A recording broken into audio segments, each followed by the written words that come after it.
Hi, this is Peter, and first of all I would like to thank you for watching this video. But before the next information video on Tesla starts here, which is an interview with Jerry Vassilatos, I would like to inform you that I have created a new model to visualize electricity with, which is also able to explain many of the phenomena seen by Tesla, as reported by Peter Lindemann in his videos which I posted here earlier. So I would advise you to watch the previous Peter Lindemann videos and this latest video here first, before going to my text page, which is free for everybody to view, download and share. The link to this text page can be found in the description and comment section of this video.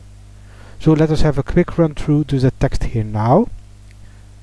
And the text starts with Tesla's forgotten discovery, which is that all of space is filled with tiny particles, much smaller than electrons, and which can be used to create a new kind of electricity with. Then this brings us to Tesla's first system, which is a passive system and which I explain here. And then we move onwards to Tesla's second system, which is also his second discovery, which is that using pulse waves, electricity can be made and run through one single wire in an open system. Then we come to Tesla's main idea, which is that all of space must be filled with these tiny particles and therefore has a structure underneath it, which he called or referred to as the ether, but which now is referred to as the fabric of space, or even more recently as the Higgs field. After looking into this, I start gathering more information to start building up my model. And my model is based on vortices and how vortices react upon each other. Then I continue gathering more information on this fabric of space, Higgs field or ether, whatever you want to call it. And I start creating my visual model, which I then start checking against everything I can find in the physics books to see if everything coincides, and obviously it does, as otherwise I would not be posting it here, until I finally come to a new way of explaining the Faraday motor based on the principle of vortices, which you see here. Then I go onwards with some final checking, and I start explaining permanent magnets and how they can attract and repel each other. After this I have a line of thought which I follow here, and which you just will have to read, until I come to explaining Tesla's experimental results. So with my new model I can start to explain now how Tesla was able to create his very strange effects and results in all of his experiments, until I come to the basics of creating an over-unity system, where I explain two main systems Tesla used. First of all, the Waldorf Tower, which created a standing wave inside the Earth, which could be used to draw energy from, and the second system, which is a high voltage system using spark discharges to gather energy and gain over-unity effect, which I think has a very high over-unity factor to it, but which is also very difficult to create, I think. This is why then I start looking for another system, which is a system which should be easier to build, but which has a much lower over-unity factor to it, but which is also fully explained in Patrick J. Kelly's PJK book, which I reference here. So there you will find much more details on this system. And then for my text I come to some final thoughts and a summary of the text, giving you an overview of everything which has been covered in this text here. Ending of course with the references of all the texts and videos I used to be able to come to my text here. So as you can see, there are no mathematics at all involved here. It's all based on gathered information coming from Peter Lindemann and Eric Dollard, and my own reasoning on how to link everything together in a simple and easy to understand way. This of course also means that I could be right or I could be wrong here, because it's all based on my own ideas.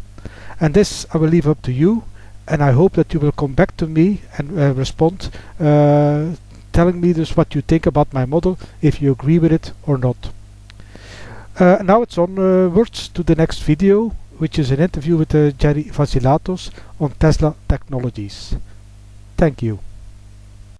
What was Tesla, Nikola Tesla, the famed inventor and scientist, really doing? That Jerry does do a lot of tinkering in this field. He's been researching the lives of many of the turn-of-the-century scientists, these obscure scientists that were doing very interesting and work that just still isn't recognized today. They're also ahead of their time. And Jerry does a lot of his own experiments and research, plumbing archives. He also, by the way, last time he was on the show, mentioned a device, a simple device, inexpensive, that you can put into the ground, just a rod, and how to hook it up to your radio so you can get better radio reception. He'll tell us more about that.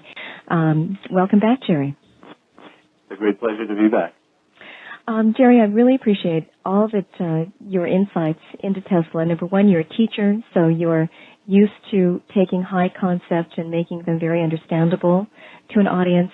You've done your own tinkerings, as we mentioned, which gives you some invaluable insight.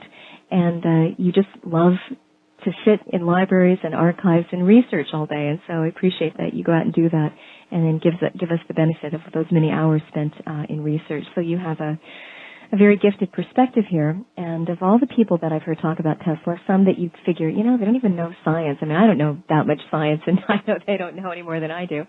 But there's a lot of people that talk about Tesla. So I trust you when you talk about Tesla.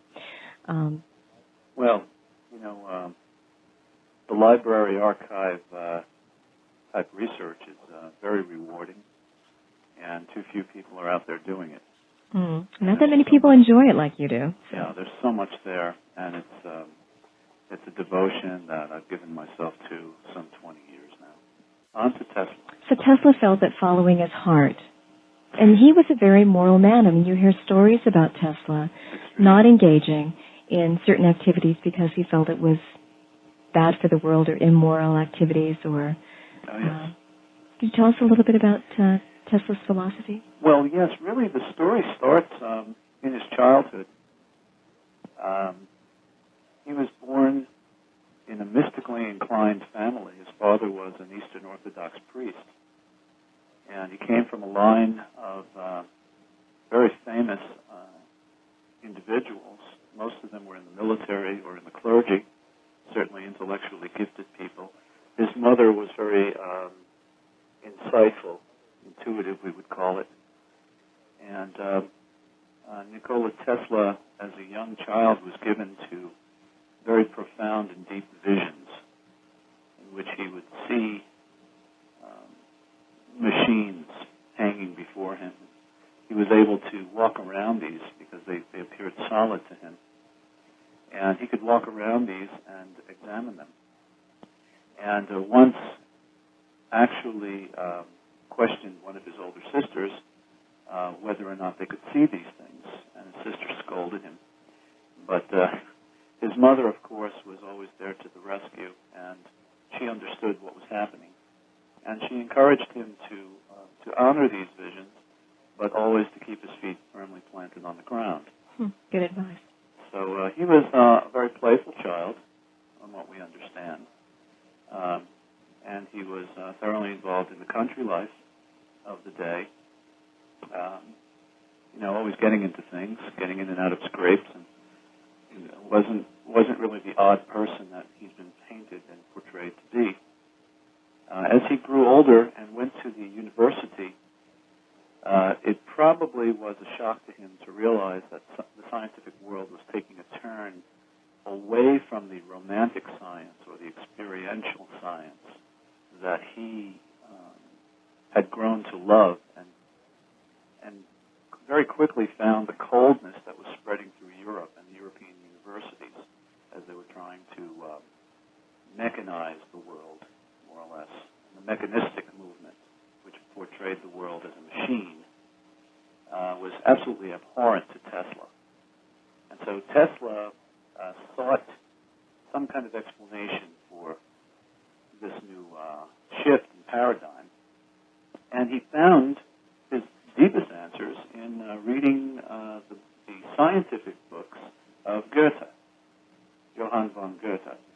And very few people realize that Goethe was not just a brilliant poet and playwright, but at first he spent a great deal of time investigating nature, using his intuition and his experiential powers to explore nature and to describe it.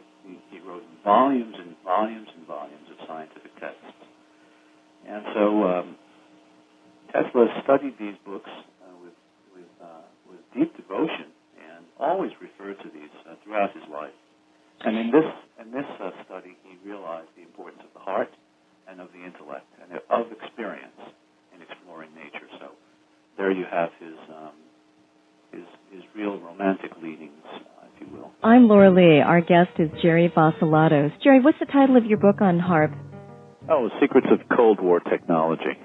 That is available at the Radio Bookstore at 1-800-243-1438. It's a fascinating read. Also, Jerry, you have a new video, Tesla's New York, which we'll talk about a little bit later. It's a walkthrough Tesla's haunts and the place he frequented and where he had lunch and where he took his walks, where he did his experiments, where his labs were, all of that with Jerry narrating and giving other stories about the life and the loves of Tesla. It also is available at the Radio Bookstore if this is a topic that intrigues you. Jerry, you were just mentioning this division of science and also this division from, it seems, our society's strategy of life. You know, let's rely on the intellect alone and let's let go of the heart and the intuition and just what we experience. And it seems to have gotten us in a bit of a muddle. There's a movement now to reclaim those tools, the intuition and our experience. And I think this is giving rise to interest in the paranormal and the exotic and the fringe because it necessarily expands our boundaries. I'm very interested in this topic, doing the show that I do, of course. You're also interested in this because a lot of your experiments and research has been to reclaim this territory from a scientific point of view. And so this is a key crossroads, isn't it? And it's interesting that Tesla also early in his life made a conscious decision. And I think this is what, to include that living energy of the universe and to go with his visions, his intuition, to help that inform him. Other great scientists like Victor Schauberger took all of his clues from watching nature and observing nature and came up with some very much ahead of his time and inventions that are even today not understood. So this seems to be a tack that you can take. Let's listen to nature and see what she has to say. I think that the pursuit of Tesla is very important because as he was trying to put which you're going to talk about, a technology together that could actually enhance human consciousness. I think this is something that is still of interest today, and there's a need for this today. Perhaps we can still rediscover these secrets and improve on the technology and where we're going, what we're doing with it. And I think that I think there's a good chance of this happening because as our society becomes more and more accepting of those other tools, intuition and experience, I think the strategy will follow both in our personal lives and in the sciences and what we're opening up to. I think this is a very exciting time in which to live. So I just wanted to point out the importance of this crossroads and how this is a key arena that we explore in the show, that you explore in your work, and that I think society today is exploring. Go ahead with Tesla, if you will. Well, I was going to amplify on what you just said. I concur wholeheartedly. We're at a crossroads because mechanistic science is not providing real answers for people. And the answers which Carl Sagans and all the other mechanists are providing are not humanly valuable. In other words, they don't fill that part of us that is truly curious. Well, I don't think that we need to throw out where we've been. I don't think we need to throw out what Western science and civilization has contributed. I think we just need to add on to it. If it offers us half the equation, let's go include the other half. I think the same argument is true with naturopathic versus allopathic medicine. Both are valid. It's not a contest of either or. It's both are valuable and necessary to make a complete medicine. So I would say that modern science has done some invaluable contributions, but if it's half the equation, let's go gain the other half of the coin, the missing territory that can inform us in the ways of consciousness. That's my perspective on it, but go ahead. Yeah, I know. I differ with this view a little bit, because if you really look at the roots of Western science, you find that it was entirely qualitative. And I just wanted to point out that, you see, somebody like Goethe represents one of these nexus points. He was a person who summed up all the previous qualitative, esoteric scientific knowledge and re-expounded it to the future. And people like Tesla picked up on him. Basically what Goethe was saying was that when you look at nature, you must not filter your experience of nature to include only descriptions of mechanical motions or movements, or descriptions of superficial qualities of the universe. In other words, when you're out in a meadow, it's not enough just to describe, let's say, the wind blowing across a meadow and making wheat oscillate back and forth. It's not enough to describe the movement of the wheat. There's so much more of our experience. 99% of our experience, if not more than 99, probably 99.999 of our experience entails all the senses, all the impressions we receive, all the emotional impacts that nature impresses us with. And what I'm seeing in the quantitative sciences, and I was trained as a quantitative scientist, I studied geophysics. Basically, what's happening in that science is that they're describing the world in terms of kinematics, just mechanical movements. Well, where's the other 99.999 of my experience? Arts and literature, I guess. I don't know. Well, yeah, and certainly when you're out in the field, and if you're a scientific observer, there's a million things going on. I mean, you're feeling things, you're sensing things, you're imagining things.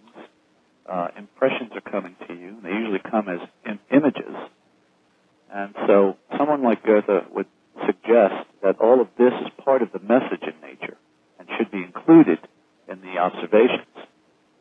And Tesla certainly... How do you put that in a scientific manner, though? But anyway, what was Tesla doing? Well, the scientific matter we would describe would be more like poetry. Mm-hmm. And literature. Mm-hmm. Yes, and basically what we're talking about in science, and it's a very desperate issue, is to recognize just how deep this world is. If we look at the world as made of atoms, then I suppose it would be justified to just talk about the mechanics of the world. But if the world is deeper than atoms, if it's made of metaphors, for example, then the atoms are just some kind of byproduct of the metaphors. And this is what the ancient view of the world was. Mm-hmm. That's why when they pictured the world, the physical world was always bound in a sea of blue and then into black, because that represented the metaphysical world. And so the ancient scientists would say, well, the physical world is actually created, generated, and supported by the metaphysical world. So that's where the blend and the continuity come through. Tesla was a believer in that, basically. Which gave rise to his theory of the ether. Absolutely. Okay. Yeah. And you had mentioned last time that without that ether, then his experiments really, you can't understand them as deeply as... Right. And we also can't understand ancient science apart from these concepts. Because if we look at ancient science, and there's a line that goes from ancient science to Paracelsus, to Goethe, to Tesla, and to us through him. If you look at ancient science, basically what you're looking at is a science based in metaphysical awarenesses. And the physical was generated by the metaphysical. So what was always being searched out was the intermediary, and that was the ether. Jerry Vassilatos is our guest. He has both a book and video out, much to do with Nikola Tesla. Jerry was a guest on our show some weeks ago. He was talking about HAARP, the High Frequency Active Auroral Research Project. In Jerry's estimation, HAARP is an attempt to recreate a Tesla technology. That is, to activate the ionosphere to produce electricity, to activate a grid system to send out electricity to the world. However, in the case of HAARP, they would meter it Tesla's idea was to electrify the world, or use the world as a source of free and abundant electricity, and also, as Jerry will tell us, a means to put out a vibration that would enhance consciousness and not charge for it, and make this stunning contribution to the world. You know, there was a time in 1931 in July, as we mentioned, where Time magazine featured Tesla on its cover with the caption, Nikola Tesla, the world's his powerhouse. So this idea, this technology was once widely known. In fact, Tesla was a media star in his day. Now the textbooks hardly mention Tesla. How did that come to be? How could you be one of the most widely quoted and glamorous scientists of your day, and then, 50 years later, nobody's ever hardly heard of you except people like Jerry who research this, and those people keeping alive his life and work, and the few institutions around that are memorials to his work. How does that happen? And the other question is, what exactly was Tesla doing? Jerry says that the current HAARP, in his estimation, and again, I want to point out this is just Jerry's theory. This is not a fact. It's not proven. It's his working theory, but an intriguing one, and one which we covered in depth a few weeks ago. But if, as Jerry says, this is a misguided attempt, the current HAARP project, to electrify the world because it's misguided, because they don't really understand what Tesla was all about, then the question begs, well, what was Tesla really doing? Jerry has just explained to us that you must understand Tesla's take on science, that it must be informed by the heart and the intuition, and that Tesla was able to visualize in 3D and even walk around his inventions. I understand, Jerry, that he could walk away, come back to them weeks later, and he could see the kind of wear and tear that some of his prototype inventions would really have, so that by the time he built them, he built pretty perfect models of his inventions. He didn't go through a lot of the stages. He did that in consciousness. And that you must understand the ether theory. So, Jerry, what was Tesla's ether theory? Well, it's an interesting segue from the vision to the ether, because Tesla began to believe, in fact, was firmly convinced that the visions he was receiving were parts of the fundamental nature of the world. In other words, archetypes, symbols, models, ideas. This is what really made the world. And the pressure of these on the world is what created this primary matter called ether. And that this was eventually built up into the substance that we knew as the world, the forms and all of the animate and biological organizations that we see. And Tesla came to believe that he might have been one of these intermediary personalities. In other words, visionaries, in his estimation, were people who were sensitive to the metaphoric structure, the infrastructure of the world, and through whom the embodiments, let's say, of technology would come. In other words, he would see the vision, he would embody it in a form, and then release it to humanity. And so basically, his search was to find what the intermediate material was of consciousness. In other words, he was looking for what went between ideal form, visions, and the physical embodiment of the world. So, what was the veil made up of? Yes, exactly. So he was a staunch believer in this immaterial ether. Now, at the time, there were many views of ether, and certainly the Victorians at the beginning used the term to refer to ectoplasm and the human aura, for example. And we're going to hear this later on when we talk about Tesla's idea of human energy. Human energy was a phrase used to identify the human aura or consciousness. And so this was also termed ether. As the end of the century came, Victorian scientists began to quantify this idea, and they began to look for a gaseous ether. And Tesla began to look for a gaseous ether. And this was just prior to the turn of the century, right? Yes. When science really hadn't kicked out the ether theory for good, as it has today. Right. Although you said that there's been a misinterpretation of the ether theories. They've Oh, yeah. They were set up wrongly, they were misinterpreted, and so they really proved nothing in your estimation. So now Tesla was also apprised of certain of these realities because much of his efforts towards the end of his life were actually engaged with achieving those ends. Oh, so with Tesla's extraordinary capabilities of vision, you're saying, yes. He tried some very interesting experiments towards the end of his life, and those are in his diaries? Well, they're not in his diaries, but they're cleverly placed throughout his arranged newspaper interviews. He would arrange for a media interview in which he would leak information. Tesla went through a lot of personal tragedy and loss as a result of his discoveries and his announcements, chiefly at the hands of people like J.P. Morgan, which we'll talk about later. And basically what he stopped doing after a while was he literally stopped patenting things after 1929 or thereabouts, and he began to secretize a lot of his information and then leak it to the newspaper so that the public would get it. Oh, interesting. Yeah, or to science. So many other great scientists did that as well. Yes. Like Da Vinci. So what we need to do is perhaps start talking about Tesla's idea of the ether. Okay. And, well, where did that lead him? How did he apply it? With all of his other inventions, you say the ether, his understanding and belief in the ether is at the core of it.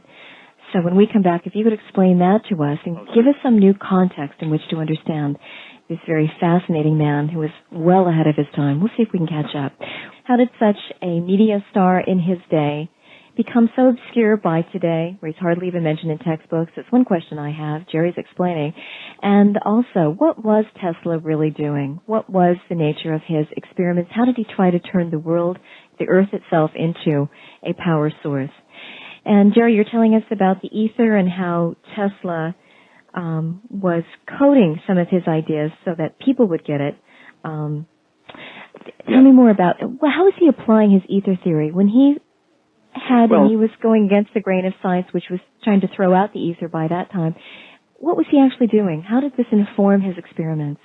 Well, he basically was looking for that, as we said, the intermediary between vision and substance. So he made an accidental discovery in 1892, which very few Tesla enthusiasts even know about. And fewer of his biographers ever mention this particular moment, but Tesla discovered that very sharp and violent electrical discharges, sparks, if properly arranged, would release this pressure wave that also had a stinging quality to them. And indeed, Tesla was surprised to find that these pressure waves with the stinging quality would go right through metals. And that was not supposed to happen, according to the laws of electrodynamics.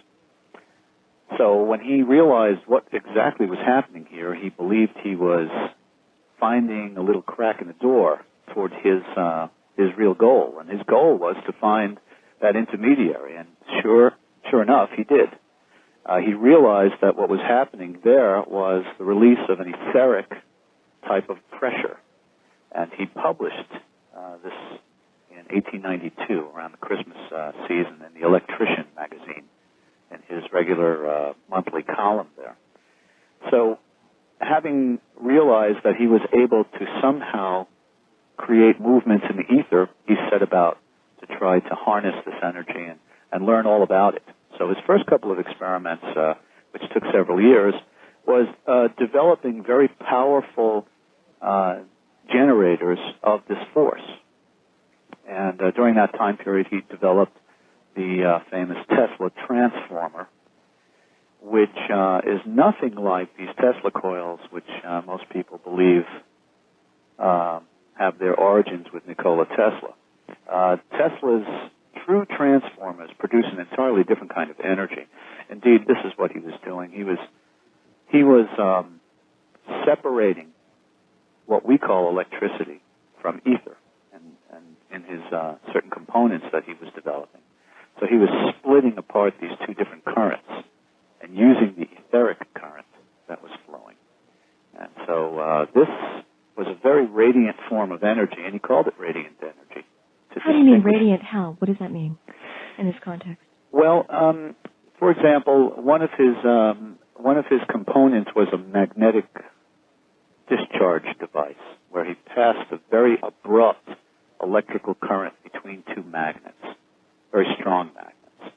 And what would happen was this: the bluish sparks, the electrons, and the positive charges would fly out of they would be pushed out of the magnetic field, but there was always this continual stream of white current that moved straight across, as if it wasn't even influenced by the magnetic field, which meant that this was not really an electrical current.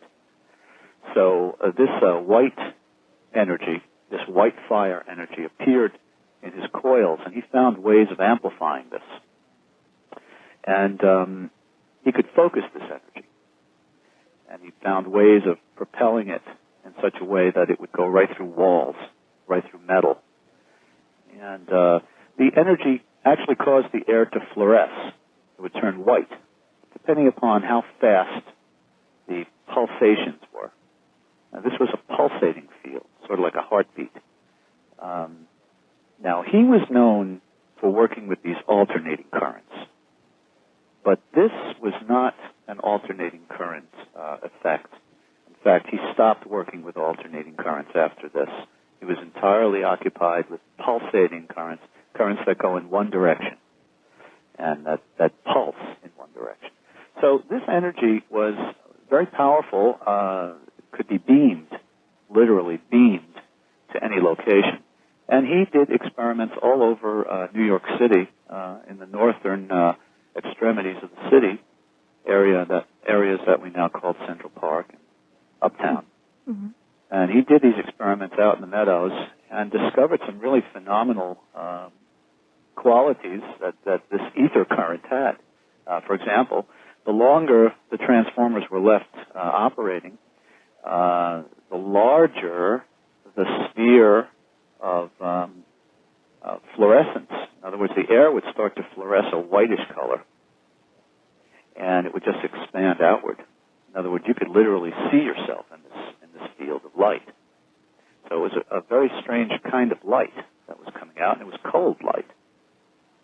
So this is, in brief, I mean, there's so many details in his technology, but in brief, this is what he was working with. And he called it radiant energy because this was an energy that could be moved. It could be beamed from point to point. So it did not follow the same laws that electricity followed. That's right. That's right. It was different. A totally different current. And he goes to great lengths to describe this. I mean, I don't understand when people just miss this point, because if you miss this point, you miss Tesla. Tonight's a Tesla night. Our guest, Jerry Vassilatos, author of Secrets of Cold War Technology. Jerry, 2 quick questions. Just give me a quick answer, and then let's go on. Zero-point energy, Hal Puthoff is working very hard. Zero-point energy is a concept that's been around for, 20 years or so. A lot of scientists are now trying to tap energy from the void these days. These are fringe scientists. It seems to me that there's some relationship here, and this is a living energy related to Qi and Qi and the space between the atoms. So is this a similar concept? The next question is, I thought that once you disturb this ether, and maybe Tesla has a different understanding of what ether is, and so clarify this for me, but once you disturb this vast sea of potentiality, it's no longer implicate, it's become explicate, so it's changed form, it's something else now. Yes. And everything rises from this, so, when you start shaking it around, suddenly you get other stuff. Quick answers, and then the question, so Tesla discovered this ether, how to activate it, how to tap it. What was he going to do with it? What's the next chapter in the story? Well, to talk, I think it's very interesting that Hal Puthoff is involved in zero-point energy now, and has shifted research thesis several times. I think the quantum view of zero-point energy is different from Tesla's view of ether. Okay. To explain Tesla's idea of ether, we have to go back to Dmitri Mendeleev, otherwise known as the father of the periodic table. Mendeleev predicted the existence of several elements, gaseous elements, that preceded hydrogen. Okay. And he wrote a booklet about this. And he described what these elements would be like. He called it his zero series. And these were gases which were also inert gases. Okay. In other words, they wouldn't chemically combine with anything, and they were possessed of such a high velocity and such a vanishingly small mass. And in his view, they were much smaller than what we call electrons nowadays. Mm-hmm. And so this would explain how this material, this ether, was able to zip in and out of matter, things we would call matter, and to ether particles moving at such a high velocity and not chemically combining with anything. Well, this stuff could zip in and out of matter as we would think it's solid, but... And so it's a gaseous, which is what Tesla saw ether as a gaseous form. Right, and Tesla concurred with Mendeleev because Tesla saw this in action. And Mendeleev said that this came from the stars and from the sun, where matter was so highly pulverized that it would reach these highly divided states. Oh, dark matter, you could say. Okay. Right. So Tesla applied his energies to these special globes which he made, which had carbon buttons in the center, sort of like a carbon globule in the center. And they were highly evacuated globes. And what he discovered was that upon applying this special current, the carbon would become white, and a pressure could be felt all around the globe by the hand. You could literally feel this pushing pressure. In some cases, the globes would puncture, and instead of imploding, like a vacuum tube or a vacuum bulb would implode, they would just continue pressing out this gaseous substance. You could hear it. And Eric Dollard has vindicated all of these claims of Tesla. He's reproduced most of these effects, so we know that these things are true. So Tesla intended to use this energy to broadcast this energy, in other words, to distant locations without wires.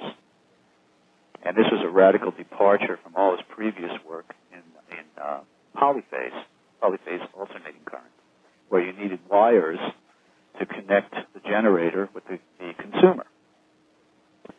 This takes us to J.P. Morgan, if you'd like to go into that at this point. Yes, please. Sure.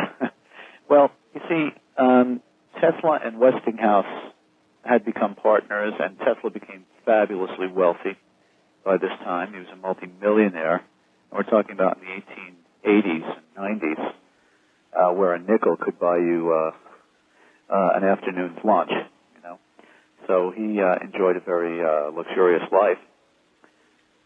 He was approached by J.P. Morgan, who decided he was going to become Tesla's partner. And typical Morgan fashion, he would just muscle in. He knew a good thing when he saw it, yeah. Well, more than that, he would literally force his way in. There wasn't much finesse in the man. He was a very ruthless individual, and he had placed his money on Edison and on direct current, and Edison's system was failing. And when Tesla and Westinghouse came up with their system for alternating current, it was more efficient and could be handled more easily. Morgan decided he was going to make them his partner. And so Tesla really informed Morgan right off. He said, well, I don't need a partner, and I'm a millionaire now too, so have a good day, basically. And Morgan basically threatened him and said, you're going to need me someday, and this is a big mistake. So what Morgan did for the interim period until his next meeting with Tesla, Morgan monopolized everything having to do with power line technology, cables, cable companies, wire, insulator companies, steel, you name it, buying up the patents that had to do with power lines. And then returned to Tesla and said, well, look, you turned me down the first time. Now you're going to have to make me a partner, and this time the stakes are going to be higher. I'm going to have like 70% of the profits. You won't be able to ship your electricity to your consumers without my power lines because I own them now. I own the whole thing, lock, stock, and barrel. And Tesla's retort was, well, have a seat. I want to show you a few things. You should have been reading the scientific journals instead of spending your time and money in a rage. And Tesla proceeded to show him some of his developments in wireless power broadcast, which absolutely dumbfounded Morgan. He was thunderstruck by this, and he wasn't endeared by it, put it that way. Tesla's plan was to broadcast power. Now, I wouldn't call it broadcast electricity, because it really wasn't electricity. It was this etheric current.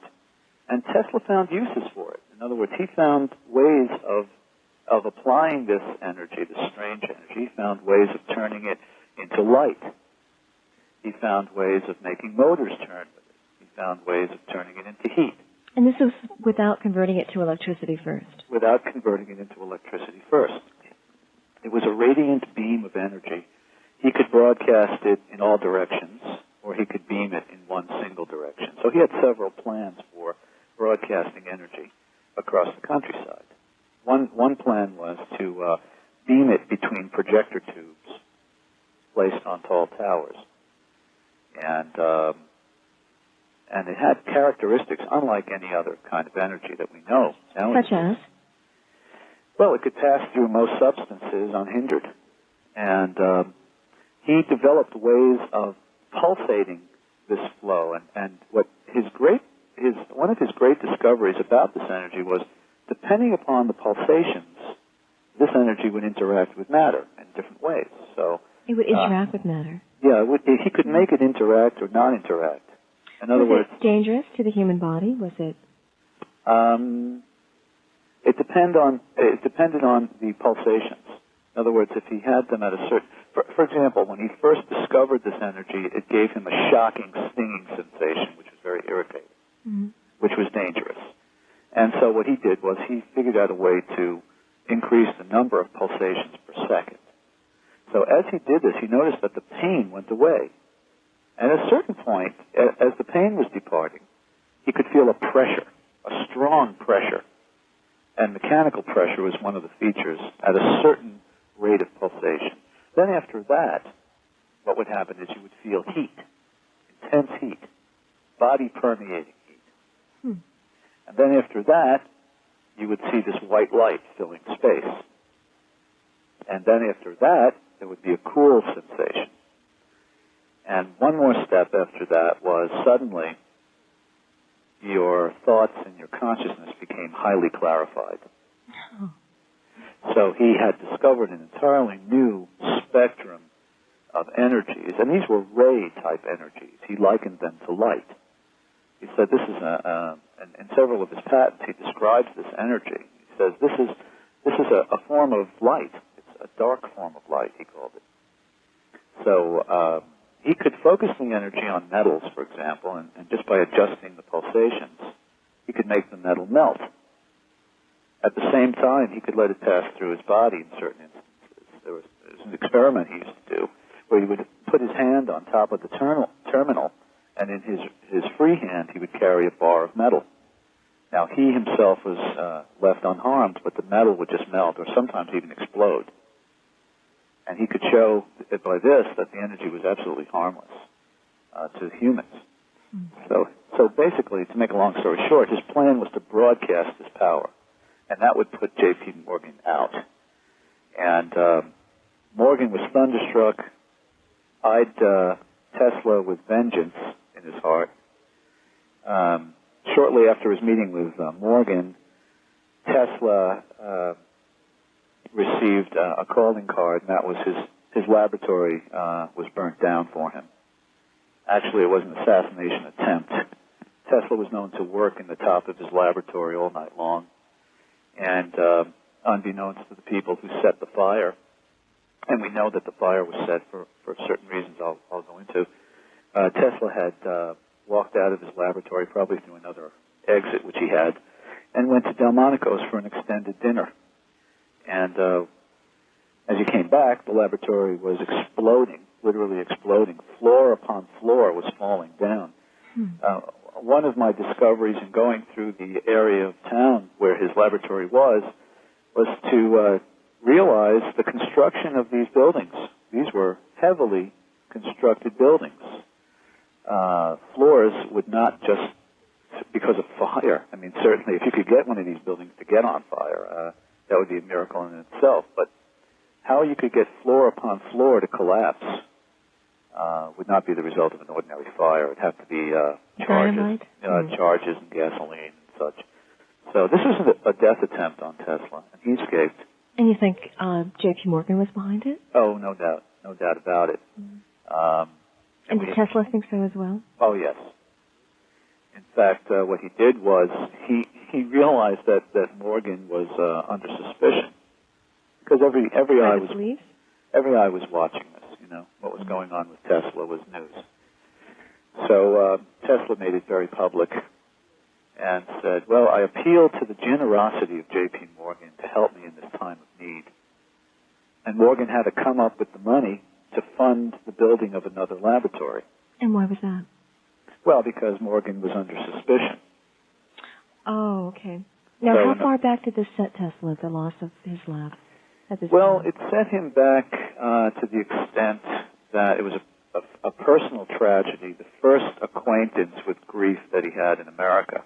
Well, maybe the second. The first acquaintance with grief was at the hands of Edison, who cheated him after he designed for Tesla certain types of DC generators.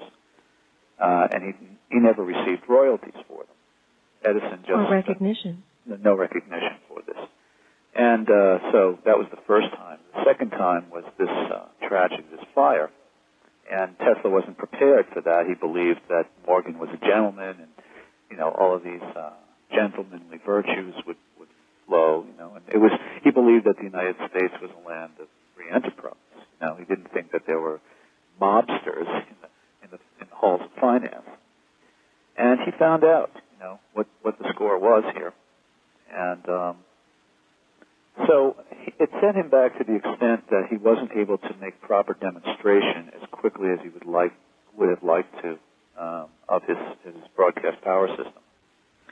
But he picked up in his new lab, and did Morgan have a piece of him now that he built a lab? No, not at all. And then Tesla went from there.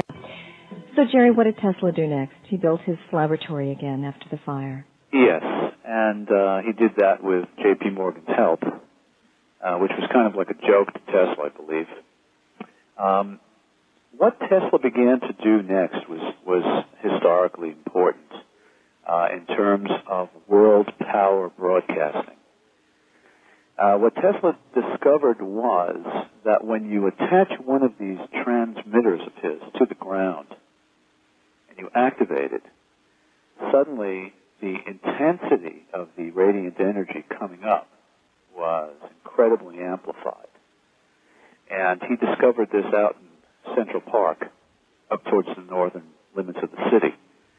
So what he did was he brought several of these units out to the meadows and grounded them, activated them probably with small gasoline engines. And he observed the tremendous magnification of power when he ran these at certain frequencies, of pulsating frequencies. And so he had to come up with an answer for why this etheric power was apparently resident in the earth in huge reservoirs. And his idea was this. The stars and the sun, principally, propel this ether gas throughout the cosmos. Apparently, he believed that the upper layers of the earth could absorb a large amount of this particle energy. It's particulate and very much smaller than electrons. So he came to believe that the earth was a reservoir. He had empirical proof of this, too, that the earth was a reservoir of this energy, and all he'd have to do is pump it and cause it to surge out, in other words, to vent it. And once he got this reservoir of ether operating, moving, then he could cause it to pass into his transmitters, and from there he could beam it to anywhere he wanted. And because the solar flares and the sun and the earth was bathed by this daily, it was replenished daily, therefore it would never be exhausted. Exactly. Okay. Now, we're not talking about electrons here. We're not talking about electricity. It's an entirely different kind of energy. So this is when he proposed the experiment in Colorado. And he went to Colorado Springs. And why Colorado Springs, by the way? Well, at the time, it was the Wild West. And he wanted to get as far away from civilization as possible, from cities, because there were some dangers that he was aware of. One of the dangers was this. He was concerned with the fact that if he started an etheric flow, he might not be able to stop it. And it might build up and have unpredictable consequences. Well, yes, and he saw what it could do to the atmosphere. He saw what it could do to objects of matter. And the first thing he discusses in several of his magazine interviews was the possibility of splitting the Earth in two. And he was serious. He said that if you got the ether moving fast enough and in a coherent enough stream, it might cause such a bombardment on the inner matter of the Earth that it might cause a heating effect, and he believed it might be possible to actually cause some kind of a fissure to take place. And he was really concerned about that. The other thing was that he was concerned that it might literally ignite the nitrogen in the atmosphere and cause a nitrogen-oxygen reaction and burn away the atmosphere. And then, of course, he was concerned that this upwelling fountain of radiant energy might not be able to be stopped, sort of like a tornado of energy. And he was concerned about a runaway reaction. So he proceeded with great caution, and he took it out beyond the prying eyes of Morgan and all of his other financial enemies. And I think he much enjoyed being out there because it was the frontier at the time. And he took it up to the mountains. He found a plateau and he got the land. And he must have done some experiments to quiet his fears on these three issues. Well, yes. And shortly after he made these announcements, of course, we know that he did his experiments in Central Park to get some preliminary information. And I believe what he found was this. If you get ether moving in the Earth, the bombardment of ether on the matter of the Earth actually starts producing electrons. So you have two energy forms to contend with. One, the etheric, and then the other one would be the electronic. And he found, to his surprise and relief, that the electrons would literally slow down the reaction for him. Okay. So as the ether was being propelled through the Earth up into his transmitter, so he could broadcast it out, The electronic was kind of a drag on it. Right, exactly. So the electron formation would drag. And, of course, there were two waves that he had to describe. One would be the ether wave, which is not like a wave like we know it. Basically, it was more like a fountain effect. And he called this his stationary wave. And there would be the follow-up wave, the electrons, that would bounce up and down throughout the Earth, sort of like a spherical horizon that would just rise up and down. And that he called the standing wave. And most Tesla students don't get the difference between the two. And they think he was entirely involved in electrons, electrical science, and they missed this point. His ether stationary wave was the power source. The electrons were the drag. Hi, we are back on the Lorelei Show in the midst of a discussion with Jerry Vassalatos on Nikola Tesla. What was he doing? What was the basis of his experiments and the free flow of radiant energy? There's a difference there, as Jerry had explained. And what was the nature of his tower to broadcast this power? Jerry is the author of Secrets of Cold War Technology, Project HARP and Beyond, has several good chapters on Nikola Tesla's work, and he has a video, Tesla's New York. It's a walkthrough of the haunts, the places in New York City where Tesla frequented, lived, had his laboratories, did his experiments, had lunch, and lots of good stories as well. Jerry's also at work on a series about obscure scientists around the turn of the century, of which Tesla was one, and we will talk with him further as that book becomes available. We'll talk with Jerry about many of these scientists to which he has delved into the archives, looked at their research, conducted his own experiments, and written up about in very understandable language, considering the technical nature of this topic. Jerry, when I was during the break, I'm thinking, it's amazing that we're still here. What with the scientist inventing the nuclear bomb who thought, gee, maybe when we drop the bomb, the atmosphere will burn up and we'll all die. Yet they dropped it anyway. Tesla thought, gee, my broadcasting of power might split the world in two. When astronomer Tom Van Flandern told us of his theory that the asteroid belt between Mars and Jupiter was once a planet that exploded some 3 million years ago, the question comes up, well, Tom, could that have been natural means, or were there some stupid humans there at one time, or humanoids? You wonder if... I've often wondered. Yeah.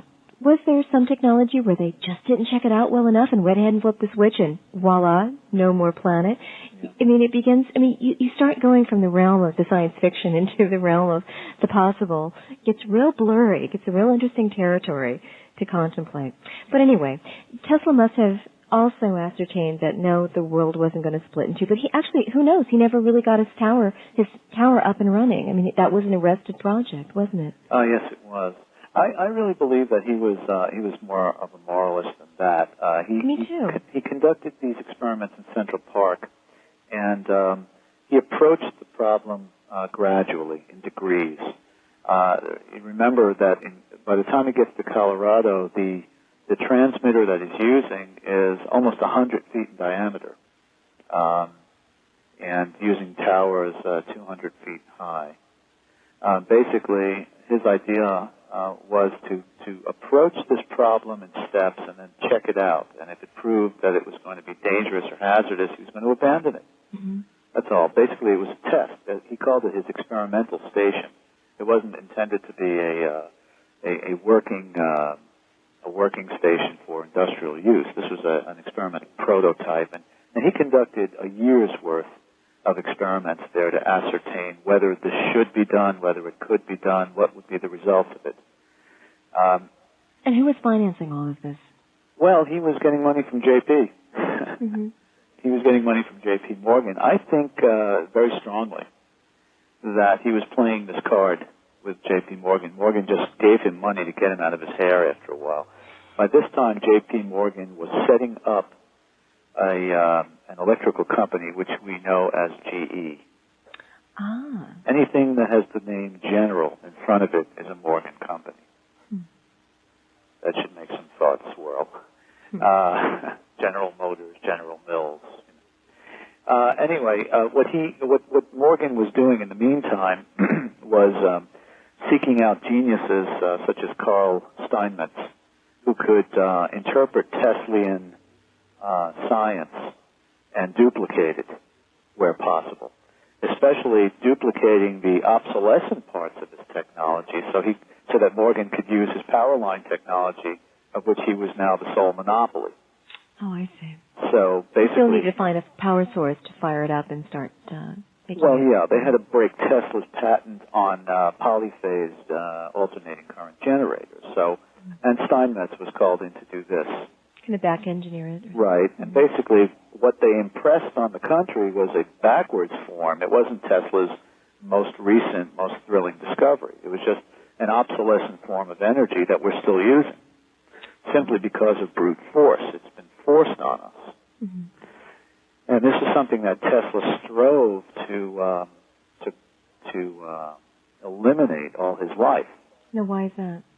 Well, because he saw the benefits of using his radiant energy. It had so many thrilling applications. It would have taken us into the realms of what we would call the future, a better world. Applications plus this Sure. was his consciousness enhancing. Could you explain that one? Oh, definitely. Well, for example, when Tesla discovered the pressure effect, as he increased the pulse rate, he discovered that he could push objects around with this energy. So you beam the energy at something on wheels and it moves. It It's hard to imagine, but go ahead. Well, it's hard to imagine. Eric Dollard has performed experiments which he's got on video. So you don't have to take Eric Dollard's word for it. You can actually see these on video. Yes. And have you duplicated or replicated some of these? Well, I haven't, because I really don't. I don't focus my research on electricity or ethericity. Mm-hmm. I'm basically researching radionics and remote viewing technology and things like this. Yeah, well, there's a future discussion here to be had, obviously. Right. Earth energies. I'm more intrigued with Earth energies and their, and their availability for use. But quick question. Yeah. You've read, and this is your interpretation of what Tesla was really doing. You've read the archives, you read the interviews, you read his notes, you read everything you can get your hands on. Yeah. And you have the added benefit of Eric Dollard, who you believe truthfully replicated these experiments. Absolutely. So you're convinced these all happened? Oh, yes. Okay. I am, yes. As a matter of fact, Eric did a demonstration which was absolutely flabbergasting, using a small Tesla transmitter, and he applied the ether current to a vacuum bulb. He was able to pull a piece of copper in towards the lamp.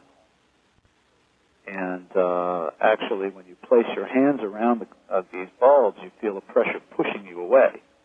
So you've been there in the lab and you felt this yourself? Excuse me? You've been there and you felt this yourself?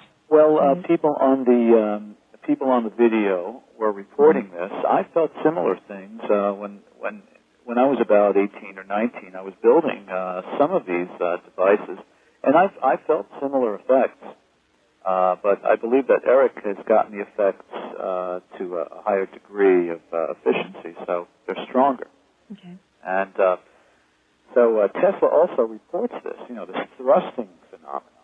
So we can only imagine what he was going to do ultimately with this. He does describe heavier-than-air ships. And one wonders if he was not, in fact, using these bulbs as levitating projectors. And that's just, that's open for speculation. And, of course, we would have to back that up by experimental verification. But one could suggest that perhaps there was a technology that would seem like science fiction today that we just narrowly missed. Absolutely.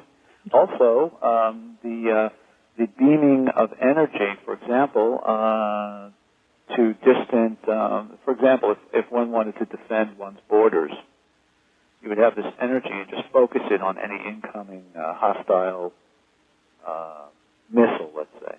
And Tesla talked about this, the ability to wipe out any kind of incoming offense weapon, or to defend the borders of the country, destroying subs and so forth. And wireless communication, wireless transportation, wireless... Well, yes. And what he wanted to basically do was make energy available for use at any point on the globe. Now, how he would do this, well, maybe we should talk about his magnifying transmitter in Colorado, and then we'll proceed from there. Go ahead. When Tesla built this one particular transmitter and tied it into the ground, he discovered a truly amazing thing. And this is not explicitly stated anywhere in his transcripts, because he privatized and secretized a lot of this. But if you look through his diary notes, you'll find an amazing sequence of descriptions. And one is, when it came to photographing the discharges inside the laboratory, Tesla said that it took sometimes upwards of 15 to 20 minutes to get enough of an exposure on the plates that they were using at the time to make any kind of impression. Whereas Tesla always said that the brilliance of the discharges to the human eye were startling. It was almost like sunlight. So why would it expose quicker? Right. So what we're talking about here is a type of light which is more nearly in keeping with the idea of the human aura and with the ether. So there's a mystery right there. Secondly, the fact that you'd have to take 15 to 20 minutes to get an exposure on any of the plates is a clue to subsequent descriptions which he gives. And we see pictures where the plate is absolutely covered in sparks. The photograph is absolutely covered in sparks, like a fountain of sparks. And the caption reads, "Discharge discharge the result of a 1-second close of the switch, which means he closed the switch for a second and opened it, and for 15 or 20 minutes this discharge was going on without any input. So basically, what he's telling us in his secretive way, his cryptic manner, is that once you start the process of pulling ether up as a fountain, the ether continues flowing for upwards of 15 or 20 minutes. And so basically what he was doing was jump-starting the ether fountain. And this energy would flow up as a fountain and would just continue flowing. And this was what he called his stationary wave.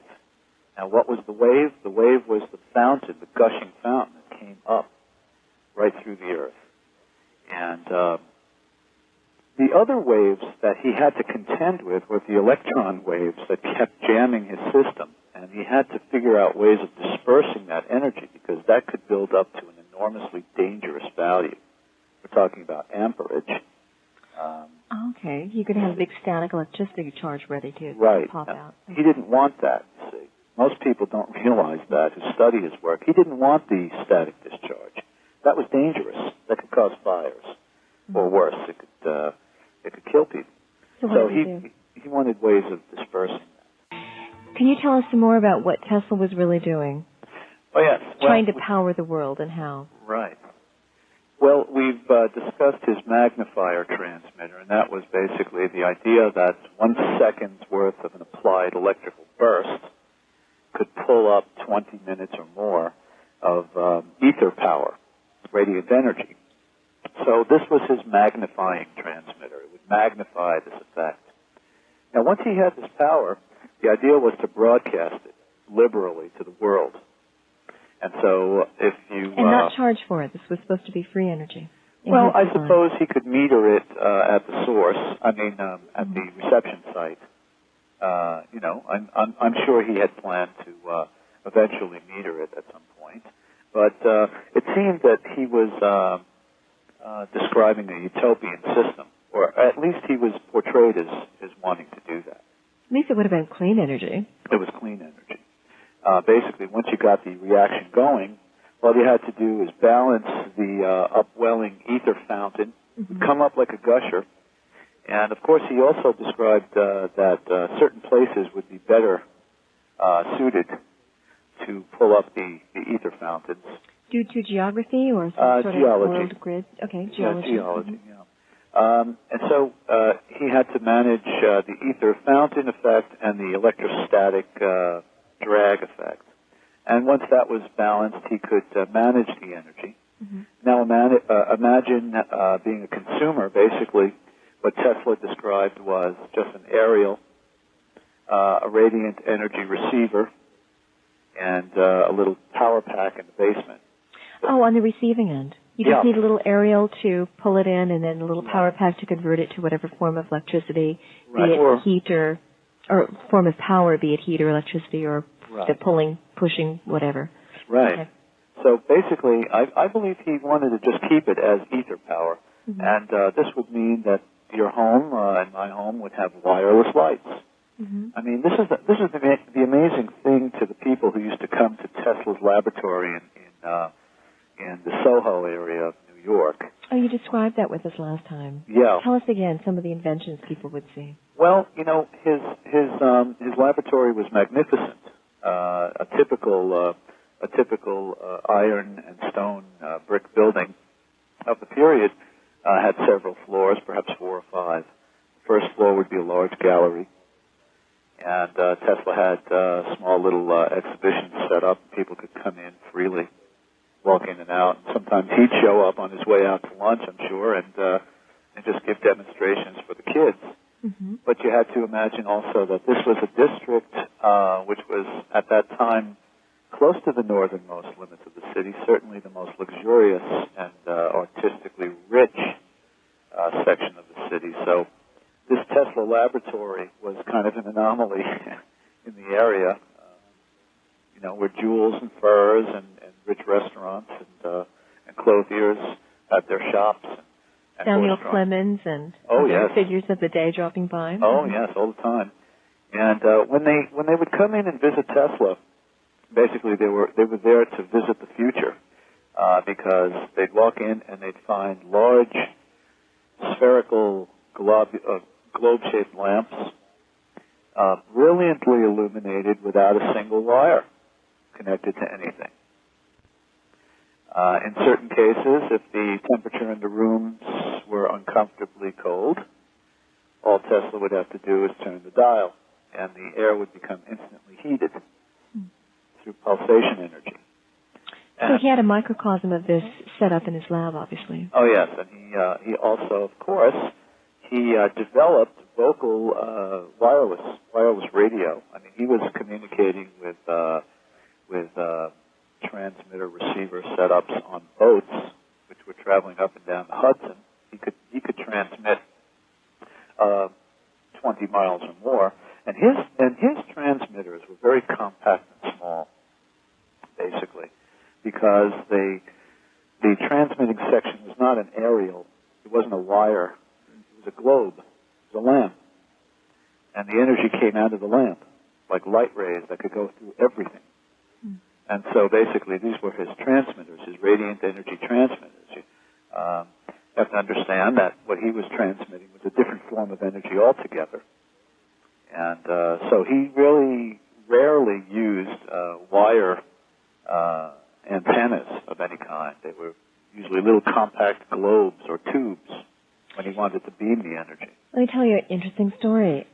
We'll have a guest on coming up. I don't know when he's going to schedule. David Solomon, whose father met Seti in Egypt, who took him down into this secret tomb in Saqqara, I believe it was. No, Abydos. Oh, yeah. And some of the things that he reports seeing were globes that lit on their own, illuminating the whole room without any form of electricity powering them.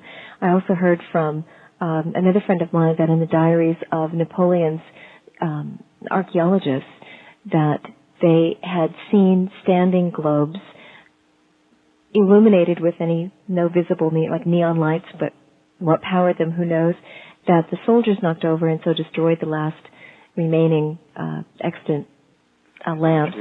So you hear about ancient technology using something, and you wonder, well, it couldn't have been electricity, but there's many forms of energy. We just happened on electricity, but if you look at the whole spectrum of energy, it's a lot there that could have been played with and utilized, perhaps. But you hear these stories and you wonder, was Tesla onto something that ancient people had come on before?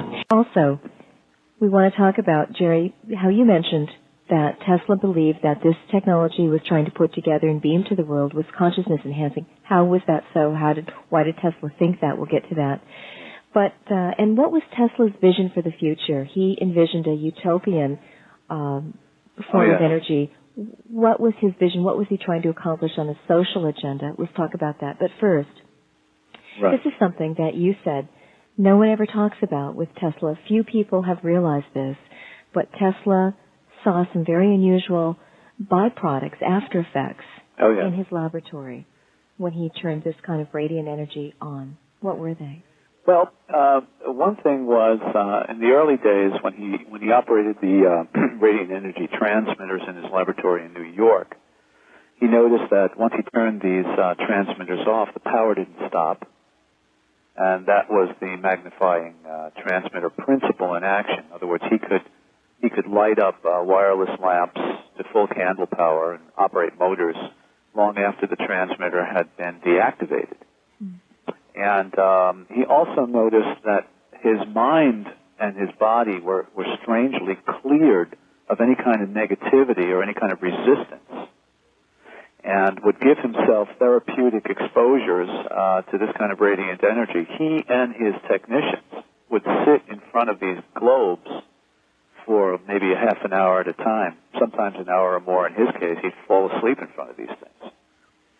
And he found that they had germicidal properties. In other words, they could, if you were coming down with something, if you were feeling ill, suddenly you'd feel better again after the exposure. But the most important part of his discovery in this regard was the enhancing or elevation of consciousness. And one one imagines that he would expose his technicians, who sometimes were bumbling idiots, to these rays just to elevate their awareness. So he was very cognizant of the fact that he had found the means to achieve that goal which he originally set out to find, and that was the connection point between metaphor, vision, metaphysical world reality, and physical world reality.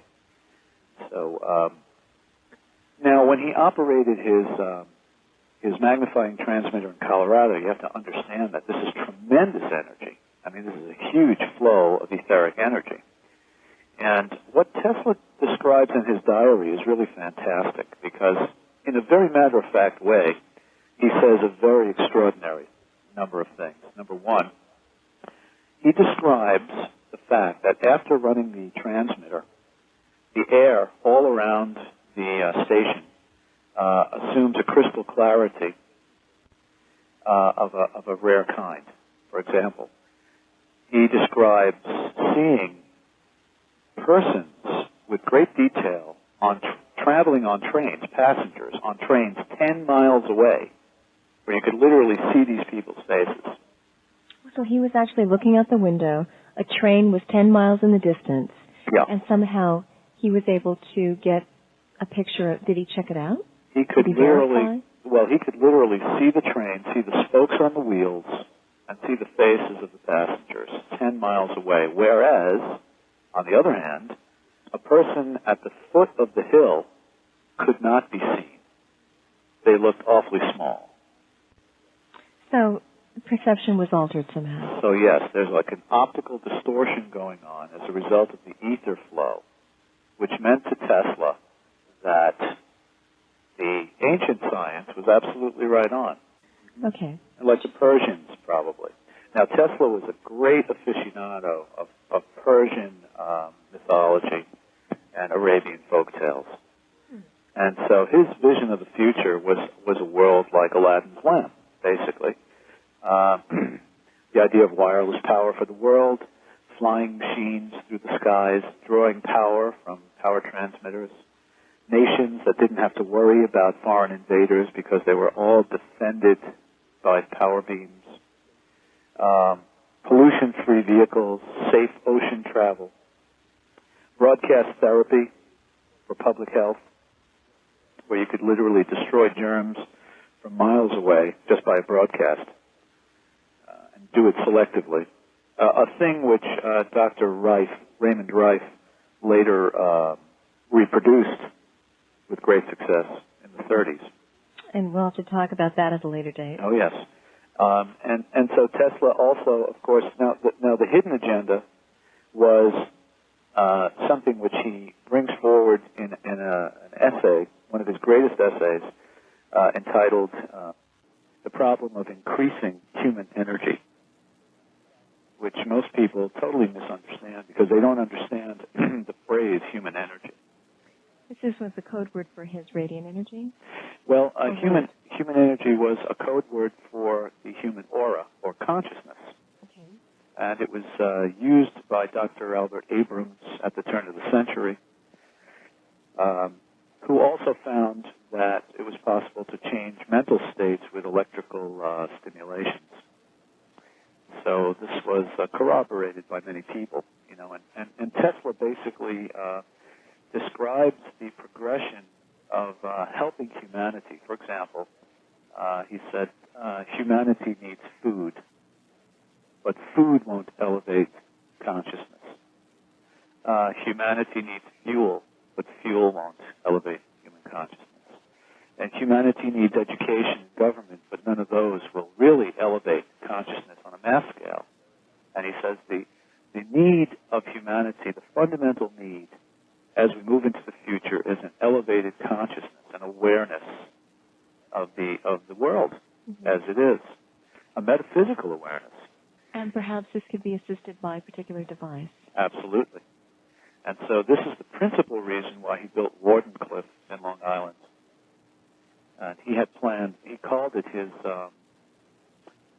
communication system, But basically what he was going to communicate to the world was a enhanced consciousness. yes, an elevated consciousness as the primary function. Then, of course, he had all the other applications, telephone exchange, wireless telephone exchange, and that would be a carrier wave for all these other right. practical benefits.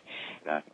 So he believed that this was going to elevate consciousness because of his own experience sitting in his laboratory, right. in this fountain of ether.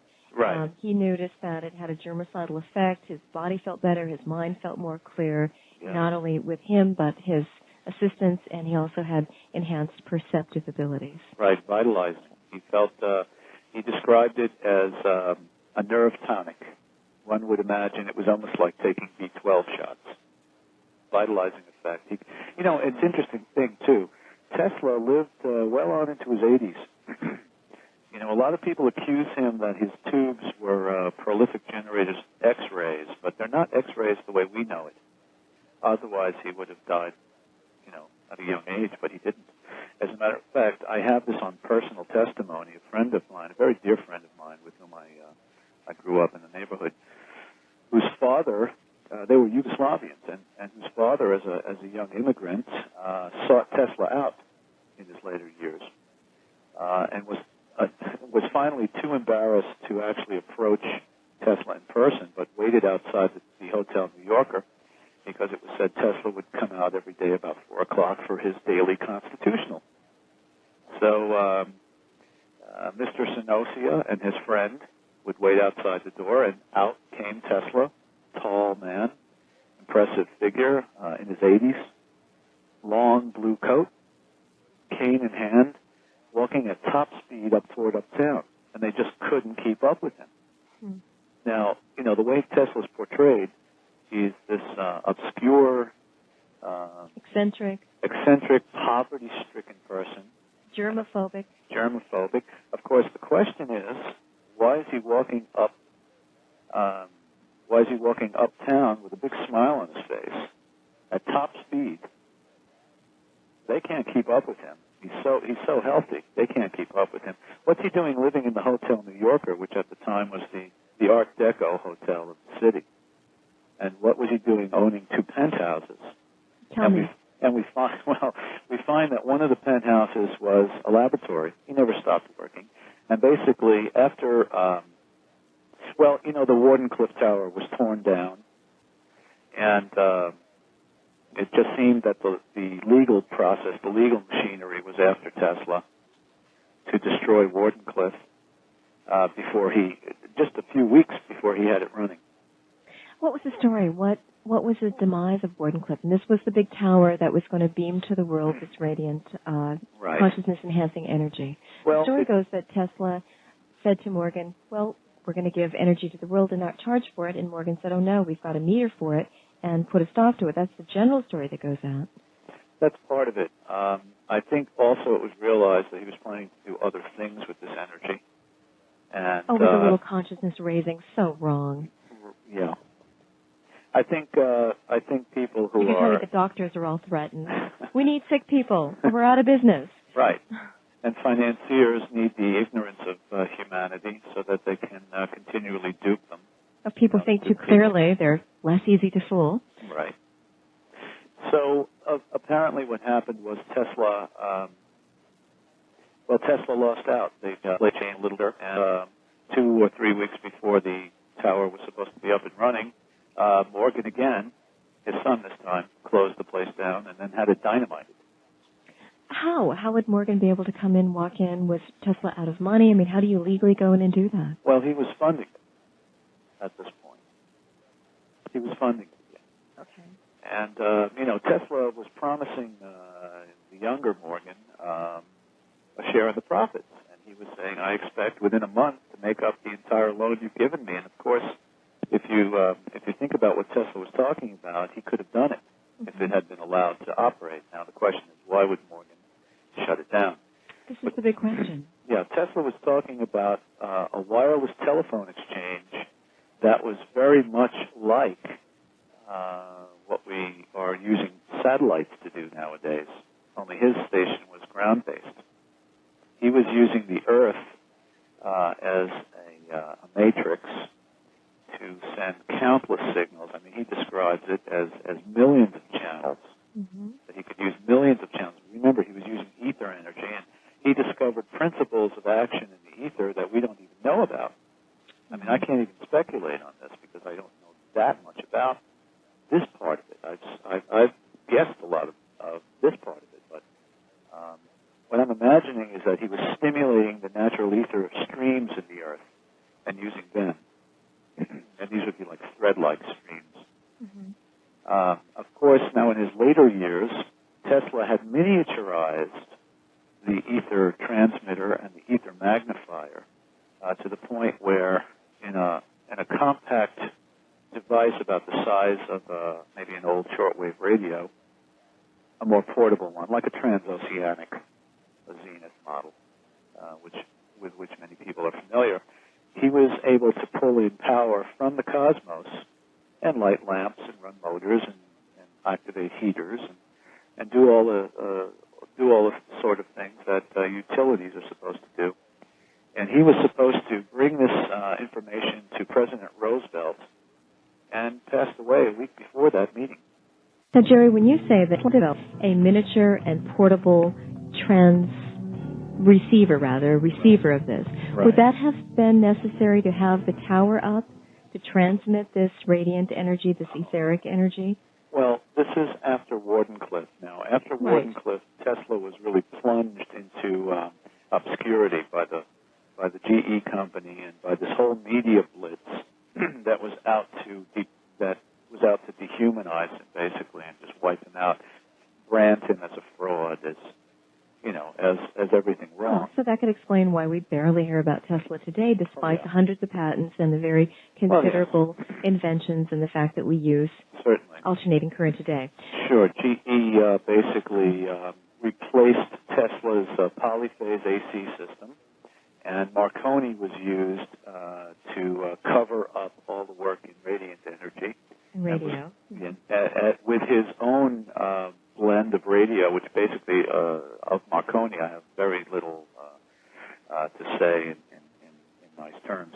Basically, Marconi stole most of the things he worked with from others all around him, and never mentioned Tesla, never, in any of his journals, never mentioned him, even when he was robbing from him openly.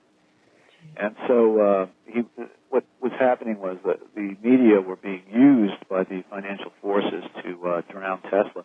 Tesla was really plunged into a hellish time for about 20 years, where he had no funds.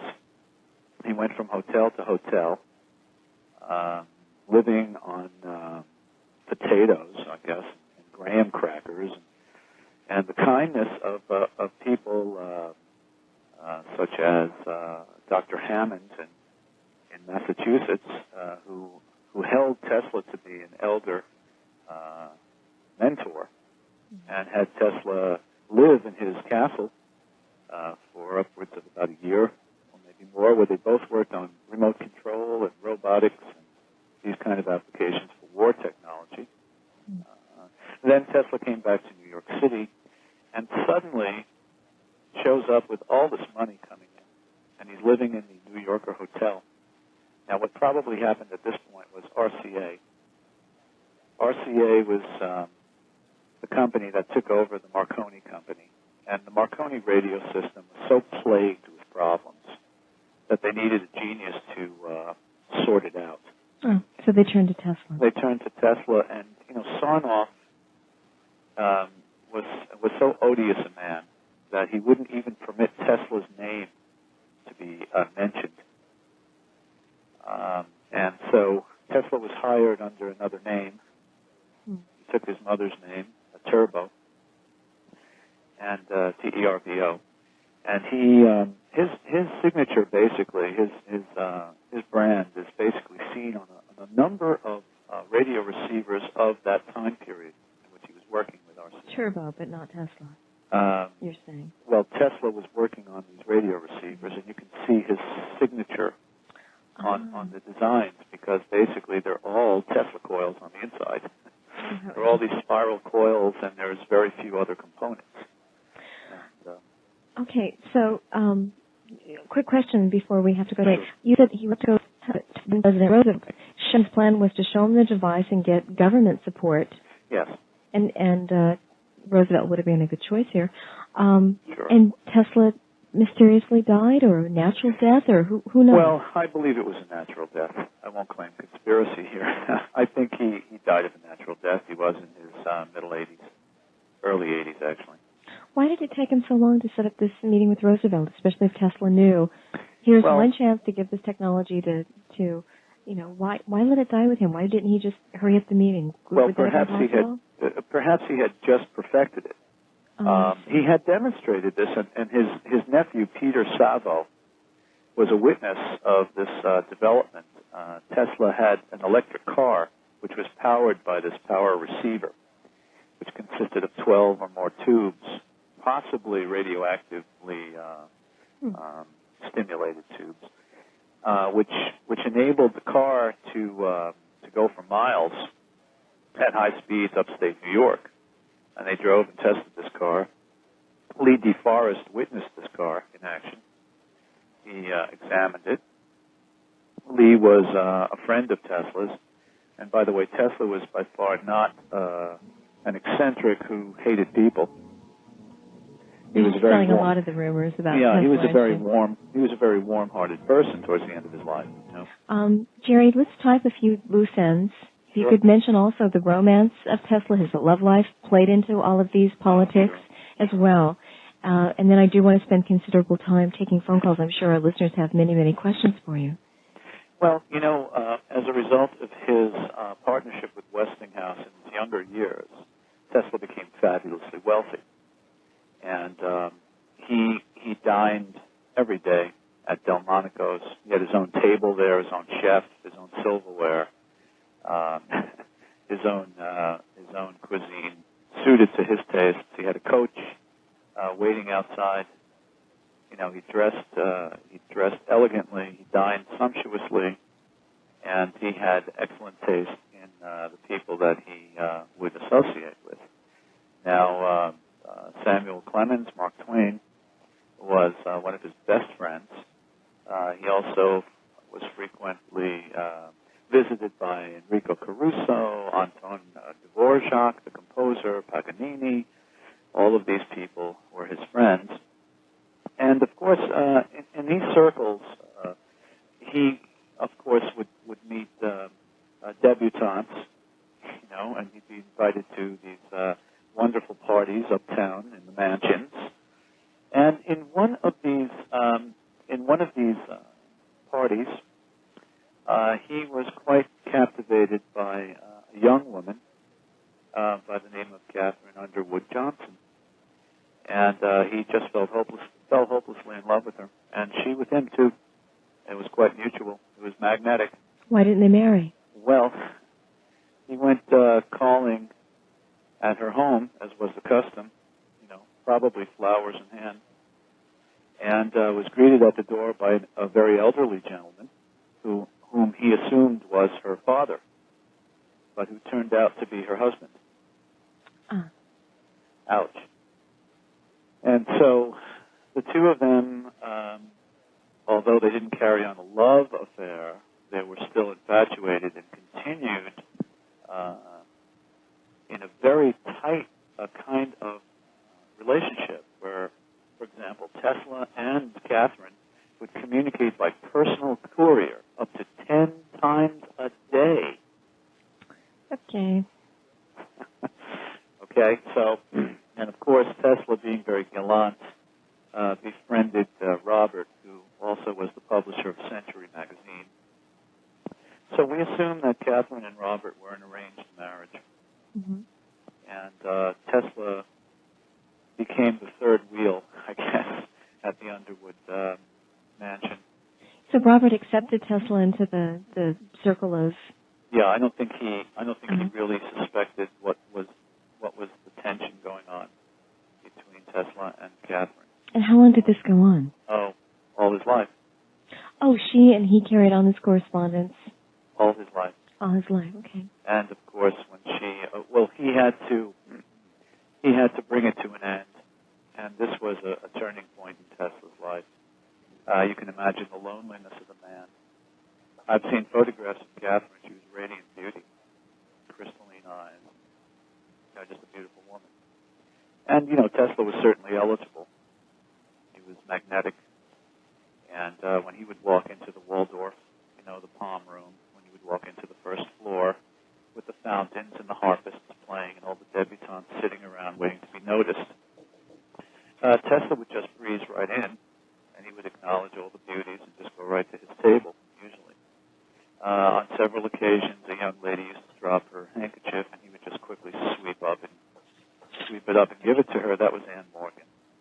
She was an infatuated adolescent who just followed him around everywhere. Of course, she didn't realize that he had a different or deeper interest in an older woman, older than she, that is. And so Tesla was cool and indifferent with Anne.